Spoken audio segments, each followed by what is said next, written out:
بسم اللہ الرحمن الرحیم۔ السلام علیکم ناظرین۔ حضرت آدم علیہ السلام جب انسان نے پہلے اس زمین پر قدم رکھا تو اللہ نے انسان کو دنیا میں بھیجنے سے پہلے انسان کے زندہ رہنے کے لیے تمام سامان پیدا فرمایا، جس میں ہوا، پانی، آگ اور مٹی۔ یہ انسان کی بنیادی ضرورت تھی، اس کے بغیر تو انسان زندہ ہی نہیں رہ سکتا۔ انسان کے جسم میں قوت پیدا کرنے کے لیے کھانا بھی ضروری تھا۔ اس کے لیے اللہ نے پھل، پھول، میوے، پودے، ہرے بھرے درخت پیدا کیے۔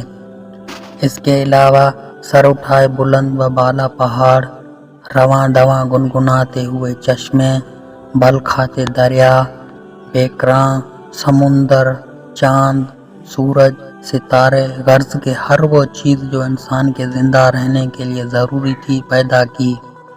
ان سب چیزوں کے علاوہ انسان کے آرام اور سہولت کے لیے اور چیزوں کی بھی ضرورت تھی، وہ بھی پیدا فرمائی۔ زمین آسمان کے اندر بے شمار چھپے ہوئے خزانے اور وسائل ہیں، مثلا لوہا، چاندی، ابرک، تیل، کوئلہ اور گیسیں ہیں۔ یہ تمام چیزیں انسان کی ضرورت کی ہیں، ان سے انسان فائدہ حاصل کرتا ہے۔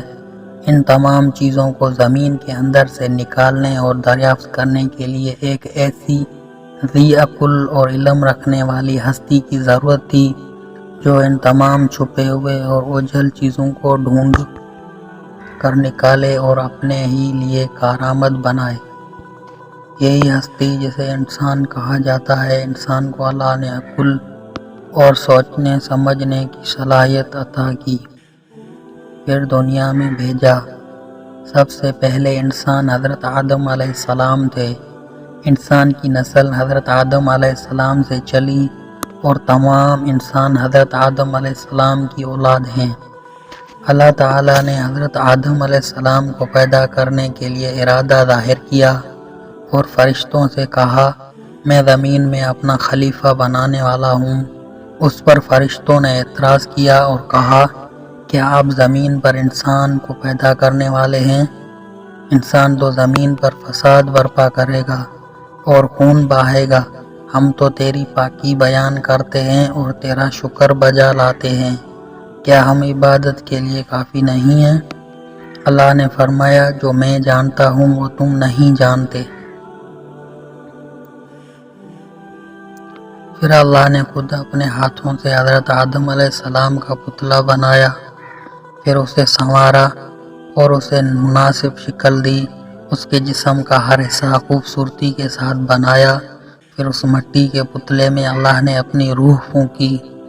پھر اللہ نے فرشتوں سے پوچھا کہ چیزوں کے نام بتاؤ اگر تم سچے ہو۔ فرشتوں نے جواب دیا، ہم نہیں جانتے، سب سے زیادہ تو آپ جاننے والے ہیں۔ ہم کو تو بس اتنا ہی علم ہے جو آپ نے ہم کو سکھایا ہے۔ آپ بڑے علم اور برکت والے ہیں۔ اللہ نے آدم سے کہا، اے آدم، ان فرشتوں کو ان چیزوں کے نام بتاؤ۔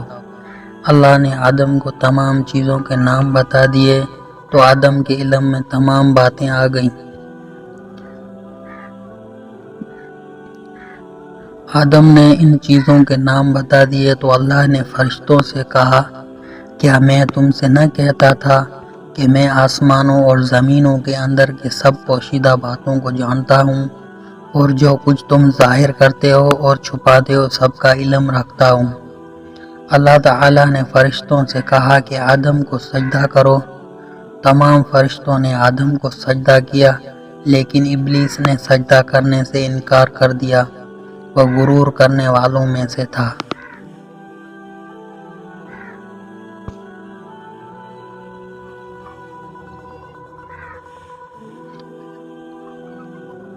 اللہ تعالیٰ نے حضرت آدم علیہ السلام کو حکم دیا کہ اے آدم، تم اور تمہاری بیوی بہشت میں رہو اور جو کچھ کھانا ہے فراغت سے کھاؤ، اور ایک خاص درخت کی طرف اشارہ کرتے ہوئے کہا کہ اس درخت کی طرف نہ جانا ورنہ تم ظالم قرار دیے جاؤ گے۔ چنانچہ آدم علیہ السلام اور حضرت بی بی حوا آرام سے رہنے لگے تو شیطان نے دونوں کے دلوں میں وسوسہ ڈالا کہ تمہارے رب نے تم دونوں کو اس درخت کے قریب جانے سے اس لیے منع فرمایا کہ کہیں ایسا نہ ہو کہ تم ہمیشہ ہمیشہ کے لیے زندہ رہنے لگو۔ میں تمہارا خیر خواہ ہوں اور تم دونوں کی بھلائی چاہتا ہوں۔ شیطان کے فریب میں آ کر حضرت آدم اور حوا نے درخت کا پھل چکھا تو دونوں بیشتی لباس سے محروم ہو گئے۔ ان کے جسم سے بیشت کا لباس اتر گیا۔ دونوں اپنے اوپر جنت کے پتے جوڑ جوڑ کر رکھنے لگے۔ ان کے رب نے ان کو پکارا اور کہا، کیا میں نے تم دونوں کو اس درخت کے قریب جانے سے منع نہیں کیا تھا؟ اور یہ نہ کہا تھا کہ شیطان تمہارا دشمن ہے؟ حضرت آدم اور حوا دونوں سے غلطی ہوئی، انہوں نے اللہ کا حکم نہیں مانا۔ اس غلطی پر دونوں کو سخت ندامت ہوئی۔ آدم نے اللہ سے معافی طلب کی اور دعا کی، اے میرے رب، ہم نے اپنے نفس پر ظلم کیا۔ اگر آپ ہم پر رحم نہ کریں اور ہماری مغفرت نہ کریں تو ہم نقصان اٹھانے والوں میں ہوں گے۔ آدم اور حوا کو زمین پر اتار دیا اور کہا کہ تم ایک دوسرے کے دشمن رہو گے اور ایک خاص وقت تک تم دونوں کو زمین پر رہنا ہے۔ میری طرف سے کوئی ہدایت آئے تو جو شخص اس ہدایت کو مانے گا نہ انہیں کسی بات کا اندیشہ ہوگا نہ کوئی غم۔ جو میری نصیحت سے منہ موڑے گا اس کے لیے دنیا میں زندگی تنگ ہوگی اور قیامت کے روز اس کو اندھا اٹھائیں گے۔ جب حضرت آدم علیہ السلام آسمان سے اتر کر زمین پر آئے تو وہ فرشتوں کی پاکیزہ باتیں سننے سے محروم ہو گئے، اس لیے دل اداس رہنے لگا۔ آپ نے اللہ سے دعا کی اور عرض کیا کہ میں تو فرشتوں کی صحبت سے محروم ہو گیا ہوں۔ اس پر اللہ نے فرمایا، آپ مکہ معظمہ جائیں، وہاں میرا گھر تعمیر کریں، اس کا طواف کریں اور نماز پڑھیں۔